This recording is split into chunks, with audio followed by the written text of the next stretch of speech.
Wanna be the girl under you that makes the call. I wanna be the genuine. Hey hoodies, welcome back to my channel. My name is hautemesstom and thank you so much for clicking on this video. It's been a while, so I wanted to do another top shelf video. This is a video idea that I commandeered from my friend Khaki over at Khaki Reviews Beauty. This is basically like a roundup of favorites. It's been 3 or 4 months since I've done this type of video, and so I wanted to like share what I've been using in my personal life. I feel like I've been doing a lot more testing on camera than I usually do, and also sometimes the things that I like to wear not on camera and the things I like to wear on camera, just kind of different vibes. I think we're gonna see a lot of stuff that you probably aren't expecting to see in this video, but I'm happy to share it with you. I also want to say, as I'm going through this video, there's gonna be some like newer stuff as well as some stuff that's been in my collection for a while. And what I'm hoping that this does for you is inspires you to reflect on what you've just been using a lot of in your collection. It's not really here to tell you that you need to buy any of these things. Kind of just like, oh, what have I been loving the last couple of months? This doesn't mean that you need to run out and buy any of this stuff. I want to share what I've been loving. And I would say that this is going to reflect more of what I was wearing in the winter, not the stuff that I've been exploring now as we're kind of getting into the warmer weather here in America. Keep that in mind. It's probably going to be a lot darker, a lot moodier. It's not really spring inspired, basically. So I want to start with primer. I do have a primer I want to talk about. It's kind of been an unsung hero in my collection for a really long time. I have always really loved this primer, but I didn't use it for a while because I was so obsessed with the Victoria Beckham priming moisturizer, and I've been kind of just using it all of the time recently, and it is the Bobbi Brown Vitamin Enriched Face Base. Now, I don't think I'm gonna buy this again after I use this one up, not because I don't think it's lovely. I'm using it up solely so I can buy the Victoria Beckham again, because that is my favorite primer, and I think I'm allowed to have my favorite primer. I understand that I have the golden one, but it's just not the same. I mean, it's beautiful and it works just the same, but it's like not the same. It's not my one true love. And this was my one true love for quite some time. In fact, I finished a jar. I finished a jar of this, and this is my second jar of it. The first jar I had was something that I received whenever I worked at Sephora in gratis. I didn't fall in love with it until I did that project where I used everything in my makeup collection in 30 days, the project formerly known as Mess. If you were there, you know. After I used that bottle up, I bought another one. And so what's great is because I am trying to use some stuff up in my makeup collection, this has been getting a lot of use. This isn't like a project pan check-in, but I did say I wanted to use this up before the end of the year. And I feel as though I am making great progress with it. And I think another beautiful thing about this is I'm not trying to overuse it. I'm not trying to use too much of it, but because I do plan on using it up, I'm not being precious about how much I use. So I think it's actually working more effectively now with the amount I use, as opposed to whenever it was my only primer, it was my favorite primer, I would kind of baby it.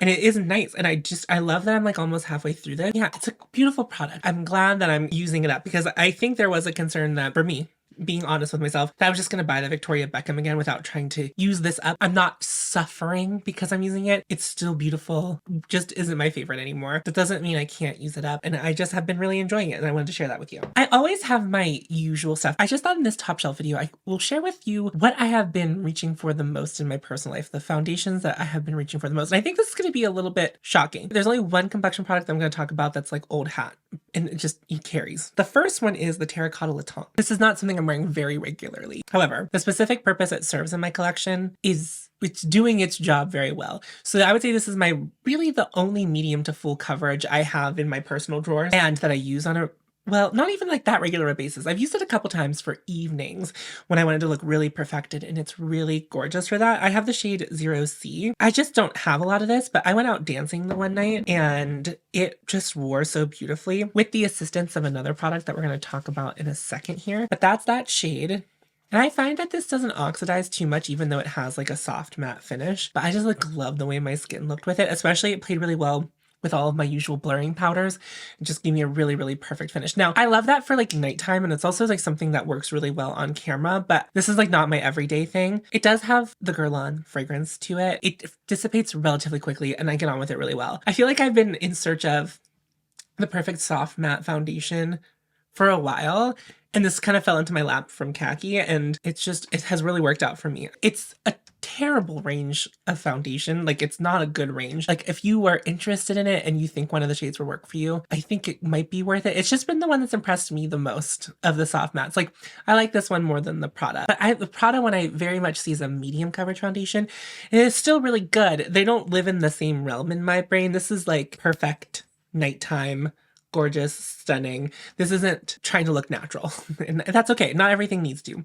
But on days where I want to look natural, I've been wearing the glossy foundation. The game changer here was that the first time I tried it, it was in shade Light 2, and it was just too dark for me. Just a hint. And the thing is, there's not like a ton of coverage in this foundation. This does its magic. And I remember even when I had the wrong shade, I don't even know this is quite the right shade, but it works. Like once I have bronzer and all the things on. And this is the shade Very Light 3. I only love this foundation when I apply it with my hands.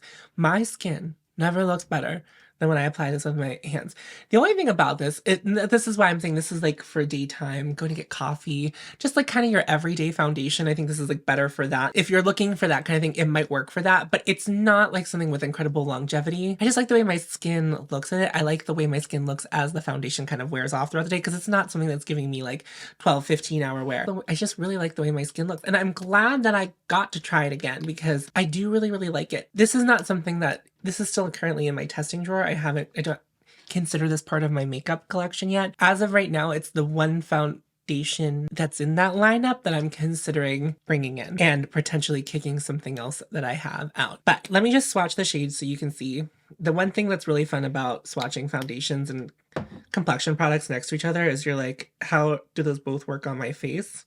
So you can see that it is definitely lighter than the Terracotta Le Temps. It's less peachy, but both these look fine on my skin. This one is just maybe a tad light whenever I first put it on, because I don't think it's like the perfect match, but it works really well. I'm wondering if Very Light, is there a Very Light 4? Maybe that one, or like maybe Light 1 might be it.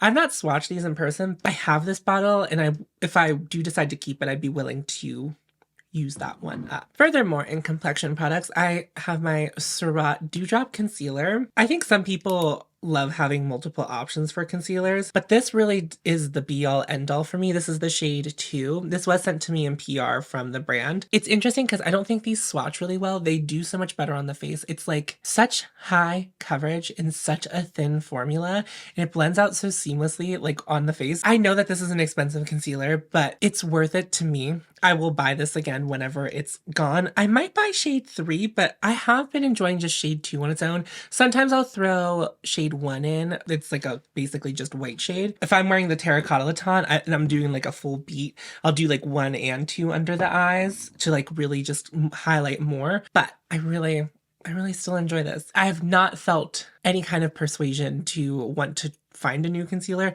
because this just checks a lot of the boxes that I want. It's actually more coverage than I typically like in a concealer. I still like the way it looks on my skin because it just looks like my skin. Speaking of something with high coverage that looks like my skin, I haven't talked about this on the channel yet, and I don't think I've even used it on camera. I'm wearing it today as a foundation.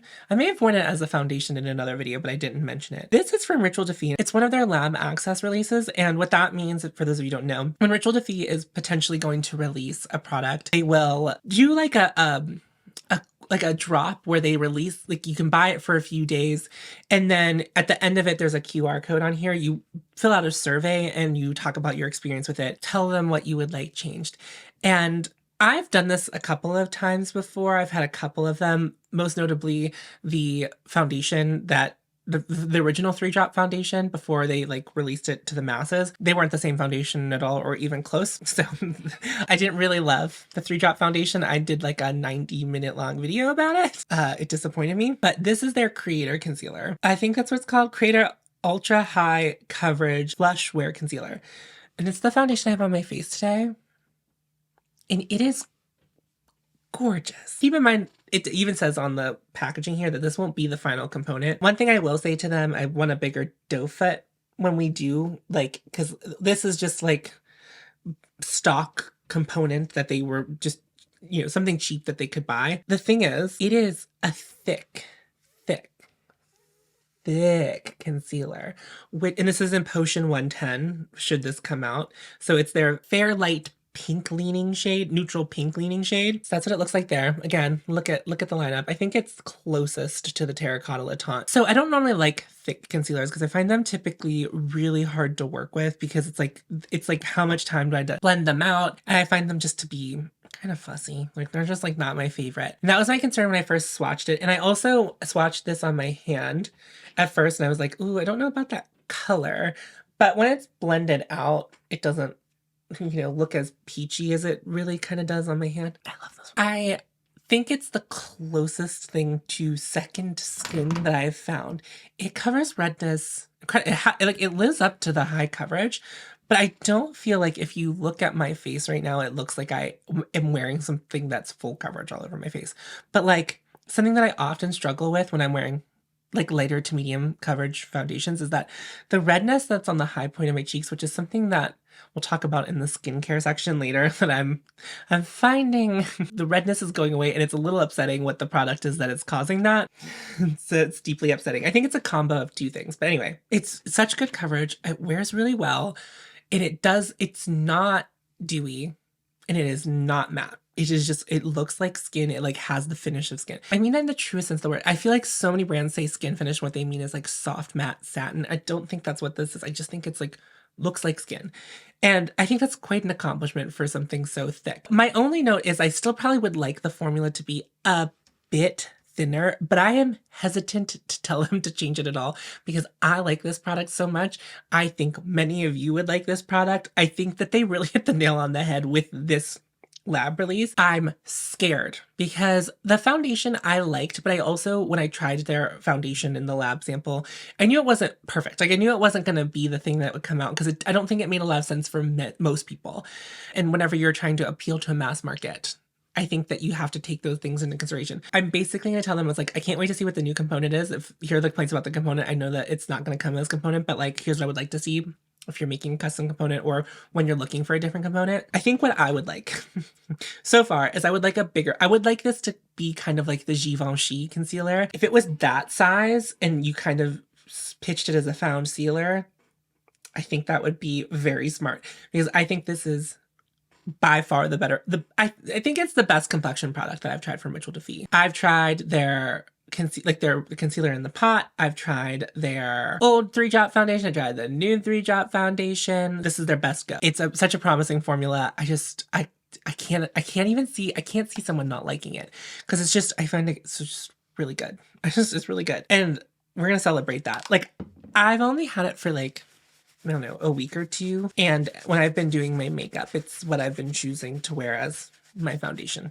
That's how much I really like it. We'll see in the summertime whenever my oil productions gets a little bit higher, but I'll apply it on camera for you in an upcoming video so we can like look at it like a testing new makeup video. For powder, I am really charmed by this CoverGirl Simply Ageless powder. Is it a perfect powder? For some people, I think it will be. It's not super mattifying, which I'm not always looking for in my powder, but it is really, really perfecting, which I love. You know, I'm a sucker for that. And I always wear like a million powders, and I find that this powder plays really well. I have the shade Translucent. It does come in a handful of shades, so don't worry if you have deeper skin than me. Like, this isn't what you have to use. There's other versions of it. I almost bought like the fairest shade of this because I found it available again when I was editing the last time I talked about it. I don't find that the white changes my skin tone too much because I'm very fair. It's beautiful, perfecting. I just have no complaints about this powder. And like, I could sit here and bitch about this component, which I don't love, but I think the powder inside is it's like, it gives luxury. It gives that finely milled, beautiful, perfecting powder. It's called Simply Ageless. I think that the Simply Ageless line is designed for more mature skin. It gives the essence of the Charlotte Tilbury powder, the Givenchy powder, the loose Givenchy powder. Like, it just kind of like does all that. I just say it's definitely less mattifying than the Givenchy, but it's still beautiful. It's gorgeous. Okay, the next thing I'm going to talk about is for a very specific purpose. I don't always wear my makeup to last. I'm not always looking for like power wear. Like, I'm not trying to make sure my makeup looks perfect from the beginning of the day. Like, you know, I'm okay with wear and tear on my makeup. That's okay. My makeup doesn't need to be perfect all day. Not worried about that. But sometimes you do want your makeup to be perfected all day. And when I was in Vegas, I bought this. My friend Jenny works from MAC, and I bought this little guy because, you know, I was running around Vegas and time is different there. Time is different there, especially on the Strip. Well, I was only on the Strip, but as someone who was visiting on the Strip, it just, time was different there. Every time I was like, oh, it must be like midnight. It was 4 a.m. I don't know what happened. I just don't know what happened. So I was wearing makeup for a very long time, and you want to look hot. And also I was like among people who wear makeup. And so it's like, I gotta like wear the part, just to impress these other makeup wearing people. So I bought this. It's the MAC Fix Plus Stayover, which is, I guess, their MAC Fix Plus isn't designed to like improve the longevity of your makeup. This is. I wore this out on, again, the same night that I'm talking about this really doing it for me. I wore this as my final setting spray. That makeup was locked in, locked in. It looked just the way it did at the end of the night that it did at the beginning. Maybe like minus like some oil production, but like I did some liner. The liner didn't go anywhere. And I know that like that's a product of it just being a good liner too, because it is a good liner that I was wearing that night. But my blush was still there. My contour was there. Like none of it had like faded, which is pretty impressive because again, I wear a lot of creamy stuff that like isn't designed to be worn all the time. I'm like really impressed with this. And I'm not saying that this needs to be the one that you try, but it like has kind of the same scent as Fix Plus. I feel like it gives me that same glycerin-y finish without using Fix Plus. And it's not an all the time thing. Like this bottle will probably last me a really long time. Maybe I'll wear it more in the summer when I'm oilier. I might do that a little bit more in the summertime. I really, really like it. I think I'll probably always want to have a little one of these, or maybe I'll buy a bigger one, but maybe I might hold on to this smaller container. So whenever I do travel, this will probably just be the setting spray I take with me. Bronzer. I know I can't shut up about this, but I do wear it all the time. It's like, it's always the one I'm opting into. It's not the one I'm wearing today. Today, I had some stuff on my vanity and I was like, I do want to play a little bit. And I was trying to make a decision on whether or not I was going to keep the Sigma bronzer, but that will come in another video. I'll tell you my decision on that later. But the Gucci bronzer is just, it doesn't matter if I'm doing a warm tone look or a cool tone look. It just is the bronzer. She is that girl. She's the center of my universe. I don't understand. Like, I don't understand how Gucci did this because Gucci's so hit or miss for me, mostly miss. And Miss Gucci here, she really hit it out of the park, especially the shade Fair. I'm talking, this is, I definitely think skin tone specific for this product. Like for me, someone with like light pink leaning, like neutral pink skin, it just is the bronzer. Like it is the bronzer. It's the bronzer. The Phytosurgeon's bronzer is also very, very good and like it really works really well. But I just haven't been reaching for that. Like I'm like, oh, it'll be the Gucci. It's like I like interacting with it. It's just like, just really giving. Let's move on to blushes. I have 5. The Valentino blush in shade 3. It's what I have on my cheeks today. It is just the most beautiful, cool-toned, purple, pink blush. It's so girly. For a long time, I don't feel like this is like the blush kind of colors that I was leaning into, but like this really did it. It's also the formula. I love the beautiful sheen to it. It's very buildable. It doesn't start really strong. And as you build it up and build it up, you really get something really beautiful. But it's kind of one of those formulas that's really, really foolproof. It's supposed to be an eyeshadow too. And like, I guess any blush really can be considered an eyeshadow. I don't think I would like it as much as an eyeshadow because I'm not super into this kind of satin on the eye, as like being the whole thing. Like if I was, girl on the go, this could be really helpful to make everything on my face match, where it's like, it's going to be in the eyes, it's going to be on the cheeks. But I also like this compact. Now, this is limited edition packaging, the white. I'm glad I got it. I don't think I would like the red as much. I don't really like the color red. I'm not super attracted to the color red. In clothing, in makeup, sometimes I feel so compelled, but it's just red is not a color I'm like often drawn to. I feel like whenever it's like something I have to force myself. So like, I don't know why the inside's not white, but that's okay. I like the outside. It's very alluring. There's something about this packaging that is I don't think it's like gaudy, but it fits with my other blushes, like in the component, like my little plastic component for blushes. It fits in there just fine. But like, there's a real presence to it, even looking at it from above, or like when it's kind of just like leaning back a little, it's like, hey, it calls to me. Because sometimes blushes, depending on what they're packaged in, when I look at my lineup of blushes, it's like, some of them just don't have the same presence, So I'm going to do a little finger swatch. I'm going to swatch all my blushes. None of them are really the same color, but there's that. So there's that pink, cool tone pink. Gorgeous. That's something new. Let's do something old. So my Kier Weiss blush in the shade Inner Glow. As you know, it is my goal to finish it. I have some pan going on it. My goal is to finish it this year. And I feel like it's gonna happen. Like I feel really good about it. I don't feel like I'm forcing myself to use it, which is great. When I'm picking a blush, I'm like, well, I always think of Kier Weiss first because I am trying to use it all the way up. It's getting just a little bit old, and I know that Kier Weiss is considered a clean beauty brand, whatever that means. I don't buy into that, but I just know that I really love this product. It is this like beige with a silver sheen to it.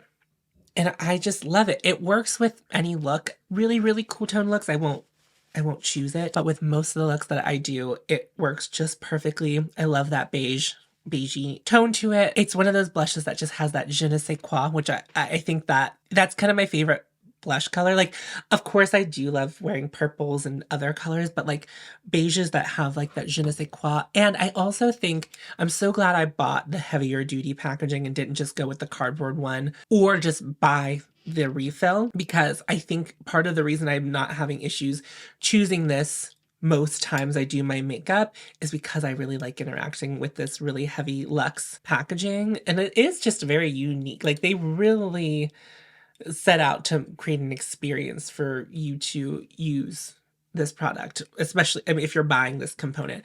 They do have like cardboard components if you're more into that, and because they are cheaper, but I have just found that this inspires me to use it. Now, I'm saying this as someone who only has one Kjaer Weis blush right now.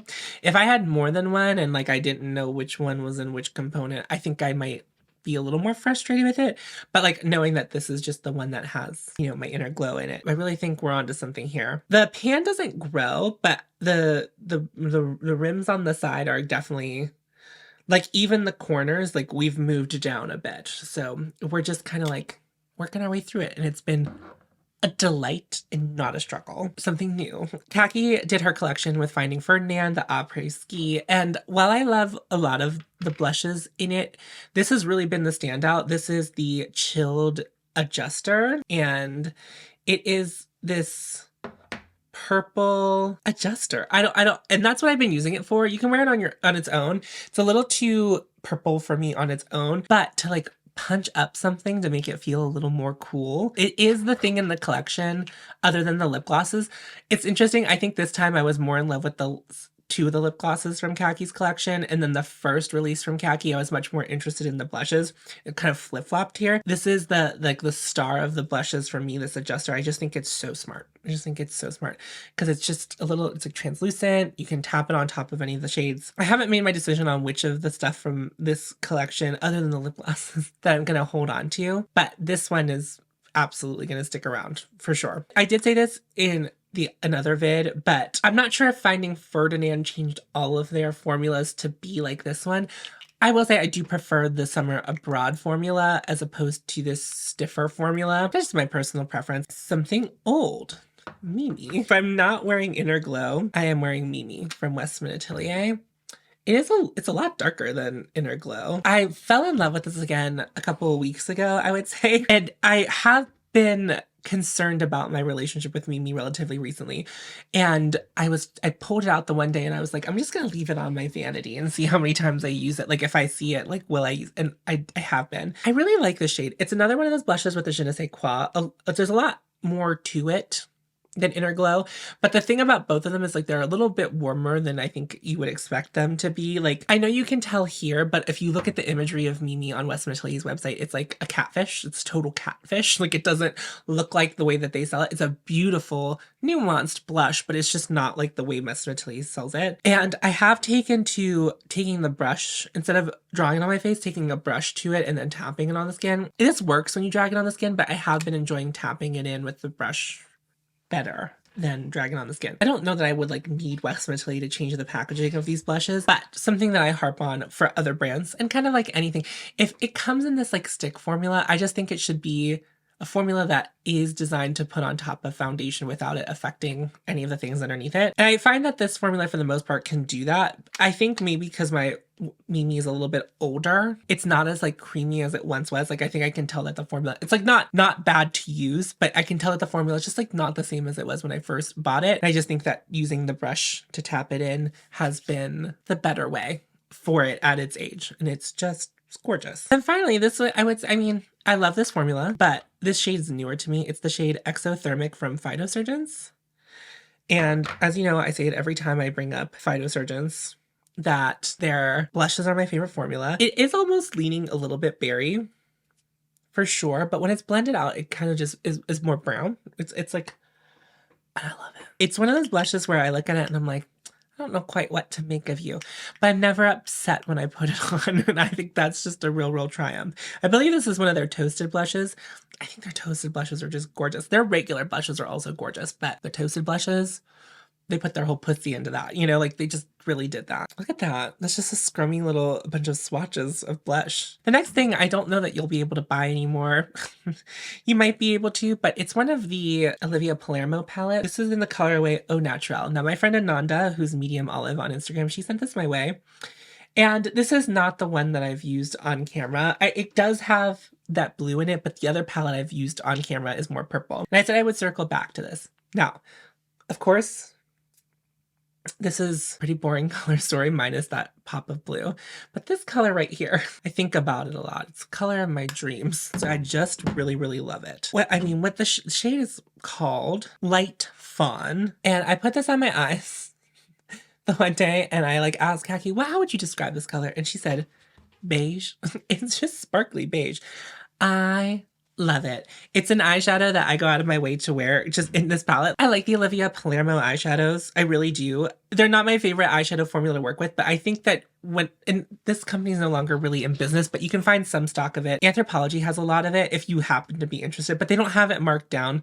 Some other sites, because it's going away, have it marked down. If you were interested in this and want to do some hunting for a deal, I think you might be able to find it. I'm not going to do that hunting for you. That's a you job.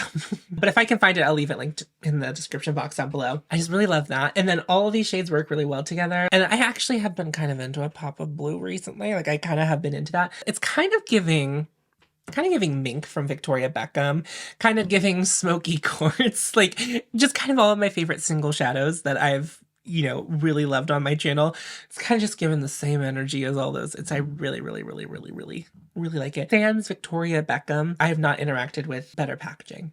It's so luxe and so heavy, and I love to touch it. And that tactile experience is really important for me as a makeup consumer. It's not important to everyone. And people have sounded off the comment. They're like, Tom, I don't care about that.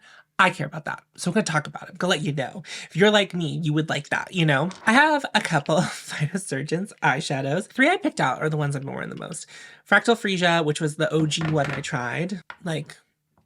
Hello. This beautiful... I wear it mostly as a topper, but it's good on its own. I put it right above the beige shade. Look at that. It just looks like shine. Gorgeous shine. And that one I bought. They sent me Lunar Lightwave and Astral Atmosphere, and those are the other two that I'm going to talk about. I just added, that's Lunar Lightwave, and then there is Astral Atmosphere. All really gorgeous. This is definitely the least sparkly, but it still has a sparkle on its own. This reminds me of some of the shades in the Rowan quads. There was I think specifically a silver taupe in one of them, and this reminds me of that, but it's in my opinion the better version of it. Not so much color wise, because I both colors were pretty similar, but these are the Rowan quad shadows times 10, in impact, but also in longevity. They just are performers, where the Rowan quads, I really enjoyed the Rowan shadows. I really, really did. And I did like the way that they kind of melted on my eye and kind of were really creasy and grungy. And these don't really do that on me. If I can have that and also have the beautiful, sparkly, apply with my finger, kind of easy, chic, New York, French, whatever, you know what I mean? I really adore these. All of the ones that are in this sparkly formula, I have tried some of the ones that are less sparkly, and I do like them. I love sparkle. And I think if I'm gonna do a one and done situation, or pull these out as my special shades, it's gonna be this and not so much the not so sparkly ones. But that's my personal thing. I think even the ones that aren't that sparkly are really beautiful. And I have the whole collection of the sparkly ones. These are just the ones that sing to me. I think I really got it right with Fractal Freesia. I think it's still my favorite of them, but Lunar Lightwave is my second favorite. I think Crystal Constellation is my third favorite. I did buy the other two. I really like them, but just not as much as these 3. I did wipe off my hand and there's still a ton of sparkle. We have some more eyeshadows to swatch. Of course, none of them are palettes. Don't get your hopes up. This is one of those instances where I was very wrong. So I want to talk about these 3 Chantecaille single shadows. These are so stupid expensive. They just really work in the way that I love eyeshadow to work. As you have been able to tell, if you happen to be new to me, the people who've been here already know this, but if you're new to me and you're what? A lot of people really love eyeshadow palettes. I kind of get overwhelmed with eyeshadow palettes. And I'm saying this to some people because maybe you get overwhelmed by eyeshadow palettes, but you love eyeshadow. I love eyeshadow. Sometimes I think that the vibe on the channel is that I don't love eyeshadow. I do. I don't love to be super fussy with my eyeshadow. I just want it to be really impactful and really pretty and really easy for me to do. And I find that a lot of times when it comes to eyeshadow palettes, I have to do the work. So I do love a smaller color story where they're like, this is kind of the look that you do with it. I also have other tools in which to do that don't require a palette at all. So these are really expensive, but in the way that I like to do makeup, they make sense for me. And so I have 3 shades that I want to talk about. So this is the Rhino shade. And this is an olive shade. I also have Pangolin, which is the sheerest of them, but it still has a little bit of a base. And they describe it as a dusty lilac. And I have it layered on my lids today with another product. And then I also have Elephant, which is like the taupe. So I'm going to swatch them for you. So there's going to be 4 swatches. I know we just talked about 3 things, but there's going to be 4 swatches. So we have Rhino up here, we have Elephant here, and then we have Pangolin here. And then here, it's a mix of Elephant and Pangolin. I accidentally swatched into both, and look at that. Look at that color it made. Come on, focus. I love that. Noted. I want that shade on my eye, and I can do it because I accidentally just did it, and I know I can do it again. You see how sparkly they are, especially if you notice when they're out of focus? On camera, anytime I've seen anyone talk about these, I've heard people describe them as like some of the most beautiful shadows. You can definitely find sparkly shades in other brands, but there's something about how refined these are, and like, you know, Chantecaille's brand is kind of just like for people who have more mature skin, maturing eyelids. And this is what I would consider to be like, if that type of customer wanted Pat McGrath baked shades without committing to a Pat McGrath palette to get those special baked shades, maybe they're intimidated by them, this is the alternative. Like, come on, they're so sparkly. And the Rhino shade has like some kind of like multi-chrome, maybe hollow glitter in it, and all of them just have so much sparkle. They're so pretty. They're just the best last step for my eye. Like if I don't know what I want to wear, it's one of these 3. Now the mistake I made, and well, I think I made a mistake in buying any of them, but the first shade I bought was the shade Zebra, and it is a really beautiful rose gold, and I do love a rose gold, but this is not as sparkly or as pretty as the other 3 that I purchased. These are much more my speed. This is really pretty, and I do use it from time to time, but it's not the star that I feel like these other ones are. Even in the swatch, it just doesn't have the same impact as the other ones. But I think if I had bought the right shade the first time, if I had bought any of these 3, I would have been like, so gorgeous. I'm so glad I bought this one. But then I think because I got this one wrong, I ended up with 3 more. I'm not mad about it because I like them. They are something that are always at the forefront of my mind when I'm doing my makeup in my free time or even on camera. They're like, I'm like, I would like to wear that they're going to be worth it for me. But if you have a lot of eyeshadow palettes, a lot of singles, and like that you love to like play around with your collection, it's going to make so much less sense for you to like buy a single eyeshadow for $54. I don't think it makes a lot of sense for anyone to buy an eyeshadow palette for that much. I think they're $54. They're expensive. I'm just saying it makes sense for me in the way I do makeup. It might not make sense for you. If you are someone who likes a single shadow and that's what you use the most of, I think that's a worthwhile investment. If you've not tried anything like that, I wouldn't start here. I would like buy one shade that's really special and see if you use it a lot and if it makes your eyeshadow easier. Like if you start using, because I think until I had some beautiful singles in compacts and I realized how much I liked reaching for them over palettes, that was when these kind of things became like a worthwhile investment for me. But I don't think they're for everyone. I don't want to take them off. The next one I'm going to show you is probably not going to show up. So the next thing I'm going to tell you about is right underneath Pangolin on my eyes. I use it as like a base layer. And I guess I'm surprised that I like these as much as I do. And I'm still surprised, and I've now had it for like, I don't even know when they sent these to, maybe in November. This is Pluie Mauve. This is one of the souffle eyeshadows from Surratt. And this was sent to me in PR. And it is specifically the shade. And you can kind of see that I have used it enough where we are getting some wear and tear on it. I was really interested to see how this would wear down. So there used to be like a little bit of a nipple on it. That's gone. And I am starting to swirl down, like I'm getting to the sides. And I do normally use a brush. The thing about these is they're not super high impact. They have a lot of sparkle on them. I'm going to swatch it on the inside of my wrist so you can see it. There's a lot of sparkle on them. They swatch like garbage. Like you can't really get much from what I'm showing you right now. And I understand that, but there's a lot of sparkle in it. There's like a sheer base to it. It's like a sheer purple base. And then there's some green sparkle in it, but also some just like other beautiful iridescent sparkles in it. And the way that this wears on the eye is really beautiful. Like, it's a really weird wet formula. Like, I don't know how to describe it. Most of you might have tried at some point in your makeup career that it's closest to, I would say, is a Super Shock shadow. But I think it's like more wet than that, more gelatiny. It's like a really absurd. It's really just a really absurd texture. They wear so well on my eyes. On my oily eyelids, they wear so well. Now, they wear better if I do prime my eyes in powder before I start putting that on. But even, I would get 4 hours of wear if I didn't prime my eyelids at all. And it's just so sparkly and beautiful. On its own, apply it with your finger, apply it with a brush. The brush is much softer. The finger is going to give you a little more impact, but these aren't super impactful. Like, this isn't Baby's Indie Single Eyeshadow. But I have found that they are a beautiful base layer for other sheer things.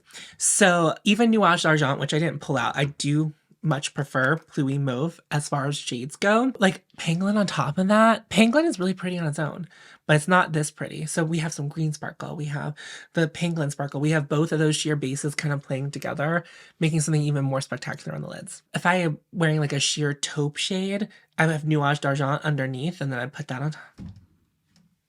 Or just like sparkle, anything really sheer has spots of sparkle. It's just, they're so great. Have to know that like you would reach for a single shadow like this, then it would be worth the investment. Just like, because they're kind of close in price. I think these are $40. You have to know that you're gonna like that because it's a big buy-in for a single eyeshadow. Worth it to me in the way that I style my looks, not going to be worth it to everyone. Can't be clear enough about that. The next thing, and I've talked about these before, but the way I mostly do the bases for the looks that I do with those single shadows is I start with the Victoria Beckham eyewears, and I have Trench, and I also have the shade Pecan, and they're really beautiful. And they really wear well on my oily eyelids, which is not something I can say for a lot of stick eyeshadows. They stick around. They're there at the end of the day. I can put them on my lid, but I do need to set them with powder for them to like have the longevity to wear like you know, on the crease of my lid. But they do really hold up if I'm doing like a look and I'm powdering and priming and doing all of those things. They wear really well. But these are just they're just two basic brown shades. One's a little bit darker. I have heard from some of you that Pecan is patchy. That has not been my experience, but I've only really used it in conjunction with Trench. I've never, like, I think maybe Trench as a primer all over the lid is the reason that it blends out so well, and I don't have that issue with it maybe being patchy. So I'm just, you know, speaking from my personal experience here, which is all I can do. But yeah, these are really great. Once they set, they're good to go. I want to talk about these. If you've been here, well, you know. If you haven't been here, welcome. I'm so sorry that I'm going to have to do this to you. The Victoria Beckham eyeliner is really... I bought some more shades. I have been very selective, so my first one was Cocoa, and I also have Ash. Ash is actually further along. And then I recently bought the black and the shade Cinnamon. I haven't been wearing the black too much. I like it. I like having it as an option, but I love all of these. Sometimes in the before times for me, with eyeliner, before I had these, eyeliner felt very much like an optional step to me. And now that I have this formula, it's just no longer optional. Like, I'm swatching with my left hand onto my right hand because this is so covered in sparkle. I want to give a little bit truer of an experience, but I'm not left-handed at all. And I'm doing this while I'm talking. Maybe not advisable. These eyeliners, they just really do it for me. They glide on.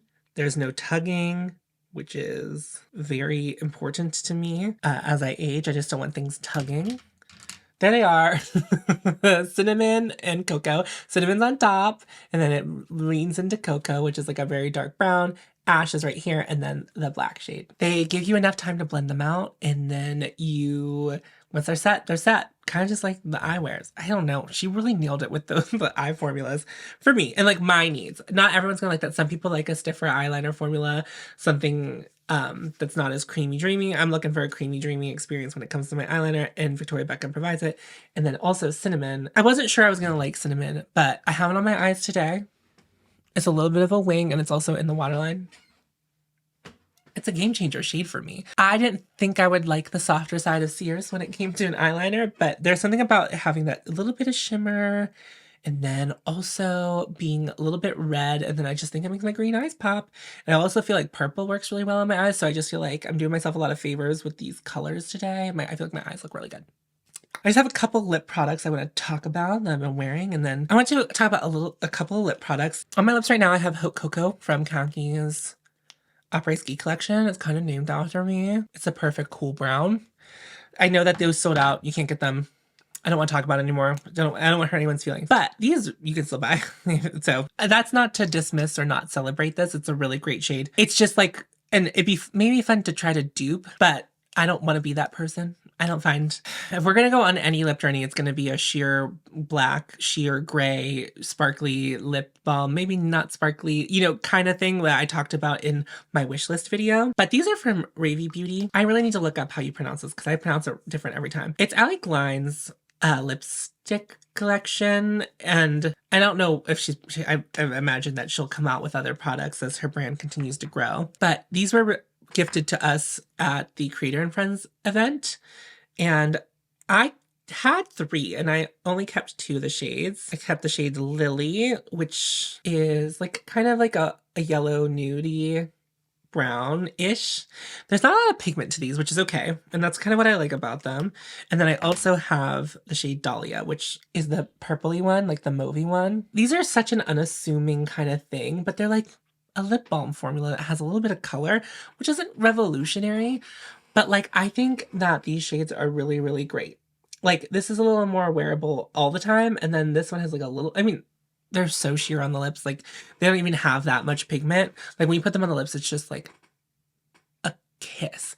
They're so comfortable. Like I don't think they're promising to wear all day, but they feel really good on your lips. If your lips are having a hard time, like they're pretty flattering on the lips. As someone who kind of struggles to always wear lip balm, like if my lips are like in a mess whenever I'm getting to that part of my day where I'm applying my lip product, I have been adoring these. And like, I didn't think that I was going to like these as much as I did, but like I do, again, we're talking about a lot of things that I wear in my free time, not so much on camera.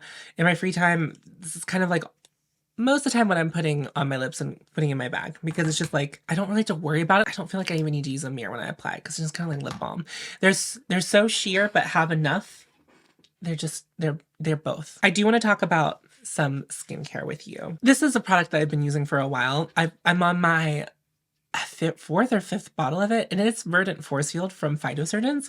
I started using it last year. I bought it because I was just on the lookout for a new moisturizer. I heard a lot of good things about Verdant Force Field. It is so great. I was pretty inflamed. I was using this product that I think was just like too strong for me in the wintertime. My skin can usually handle a lot it's of exfoliation, like retinol. Like I can normally handle that. My skin's pretty resilient. However, I think in this winter, my skin has been a little bit different. Like I just been drier than I usually am, even in the wintertime. And I was using this like really intense, like retinol from Tiff's work, because Tiff works in like a med spa. In the summertime, it was working great, and I wasn't having like a reaction to it. But this winter, the high points of my cheeks got like really red, and there was like little pustules on the top of my cheek, which was really not great.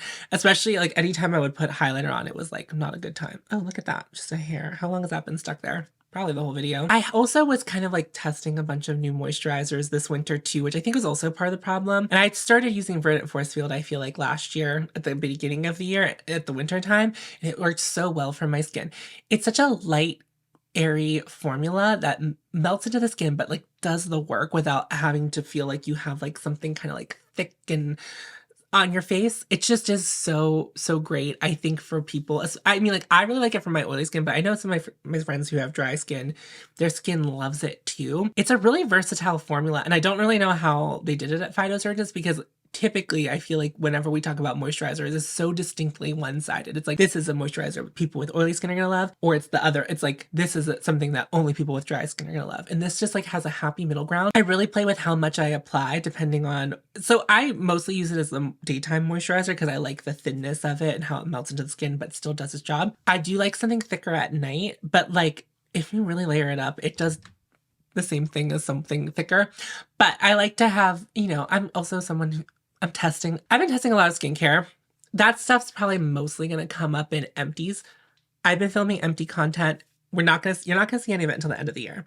So basically at the end of the year, you're going to see a bunch of clips from throughout the year as I'm finishing things. So I've been working on that. There's some skincare, like, and also like skincare in my regular videos. I don't want to make skincare content. I don't want anyone to like point to me and be like, Tom said. I'm just talking to you as a consumer to consumer. Verdant Force Field, beautiful, gorgeous, stunning, that girl. The next thing is a little bit more unfortunate. I was gifted La Mer from the brand, but it was like a sample for review. So there's this thing called Skeepers. It used to be called Octoly. You may have heard other YouTubers talk about it before. You sometimes get full-size product, and I have gotten full-size product from Skeepers, but La Mer was doing gifting, and La Mer gifted samples.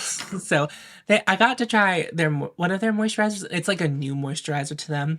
And then they also sent me the resurfacing treatment. And my skin loves it. So I have really kind of stepped back from like really going in with retinol.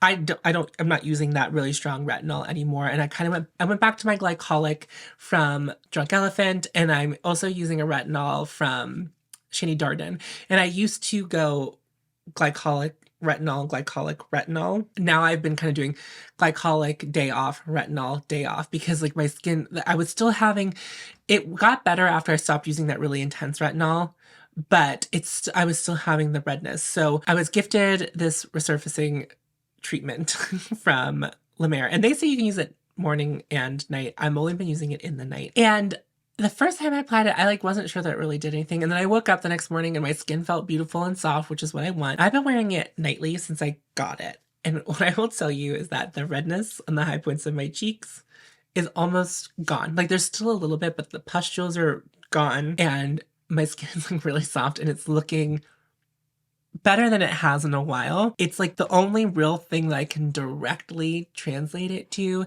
is this peel, which is unfortunate. The thing is, I've not delved into a lot of La Mer. The moisturizer I didn't care for. And I'm sure that there's a moisturizer in their brand that I probably would like. I'm not interested in buying a moisturizer. But what I will spend money on is an active. There's glycolic in this resurfacing peel. Now, I've been using the Drunk Elephant Framboos. It's been my favorite glycolic for a long time. And I buy the jumbo one, and it's like $130 some. The resurfacing peel from La Mer is $140. And I'm going to buy it during the Sephora sale, but I'm not going to start using it until I've used up my retinol and the Drunk Elephant that I currently have. But I am going to buy it on sale. My skin really likes it. You might be saying, why don't you try to find an alternative to it? I don't want to start trying to find an alternative to it. I want to see how fast I run through a bottle, because if it lasts as long as the glycolic from Drunk Elephant, so I buy the jumbo Drunk Elephant, I think it's 1.7 ounces. It lasts me more than 6 months.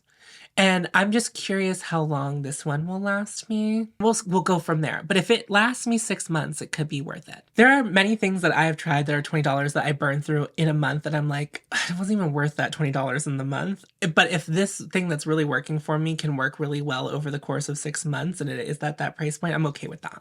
Now, that's not everyone's logic. That's not, I'm not telling you that's how you have to spend your money at all. If it does last that long, then I'm okay spending that on that once every 6 months. But if it ends up being like once every 3 months, I don't think I'm interested in that. Maybe then I'll look for an alternative. I like it, and I want to give myself like a good go with it. I did look up alternatives to it already. Like I looked up some blogs just to see what other people were saying. There are some things that I would be willing to try that aren't it, but I have had my skin loves it. I'm okay with that. I'm okay with that. I'm not interested in becoming like La Mer for my whole routine. The moisturizer I just told you about is like about $28 US. It's a Canadian brand, so depending on the day, it's a little more, a little bit less.